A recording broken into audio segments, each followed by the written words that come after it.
Okay, we're back with our closing segment for the Sunday Conversation with Karen Foxman, incoming circuit judge for the 7th Judicial Circuit. What was the final vote, Ms. Foxman? Was it 65%? Yeah. It's pretty good showing for your first time run for public office. Very nice. I'm very happy with it, yeah. Actually won in all 4 counties. And your husband, Matt Foxman, he's a circuit judge. He is. Assigned to what, family law? Family law and DeLand. And he won his first go-around in 2010. He did, correct. And of course, his father, S. James Foxman, a circuit judge, he's got a long history. So when the Justice Center is named after you on Ridgewood, that pretty much says it all. Yeah, he served over 30 years. I think he touched a lot of lives. And then there's one more Foxman, and David Foxman, yeah. and he's a county judge. Yes. And that's Matt's younger brother, or older brother. So there are three Foxmans on the bench now in the 7th Circuit, 2 of them circuit judges. Does that make for any kind of like a marital rivalry at the dinner table, or any interesting conversation? Yeah, we have a 4-year-old at home, so we Right. talk about Disney Junior and Legos. All that good stuff. We try to leave the work SpongeBob. in the office. Yeah. So what do you think will be a biggest adjustment? I know that it's probably helped you that you've been back and forth at the state attorney's office a couple of times and been in private practice. You have a wealth of experience. What do you think will be your biggest learning curve coming in the door?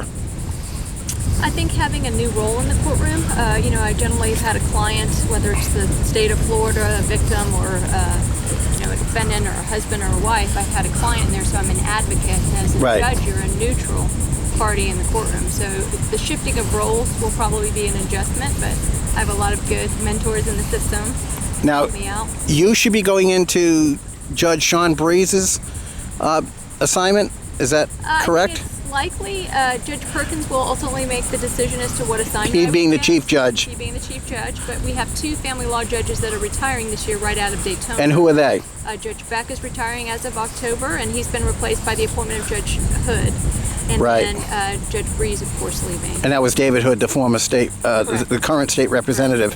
Correct, And I'm sure there'd be a lot of people wanting Judge Hutchison's criminal assignment up in courtroom number 1 at the Justice Center. Yeah. That I'm sure that'll be decided at some point too. But at this point, I'm sure you're thrilled just to be elected. Absolutely. But yeah, I think it's very likely I would land in a family law division because I do have a lot of family law experience, and we are losing 2 judges. Let me ask you this as a final question thought. There's been a lot of public scrutiny about the big high-profile cases, Zimmerman and Casey Anthony and the like. And now that you're coming in, do you still feel that there is a balance, and when you go to court, that you're either guilty or not guilty, that the standards still have to be met? Oh, of course. Absolutely. The burden of proof, that kind of thing? Yeah. I mean, as an officer of court and as an officer of the court, as a lawyer, any lawyer in the courtroom is an officer of the court. And more than that, as an incoming judge, you're going to take an oath to follow the law. Well, for Karen Foxman, who's been nothing but first class, and her multiple roles as an attorney and advocate for women and children and some of the ills of society, and now she's going up to the bench, circuit court.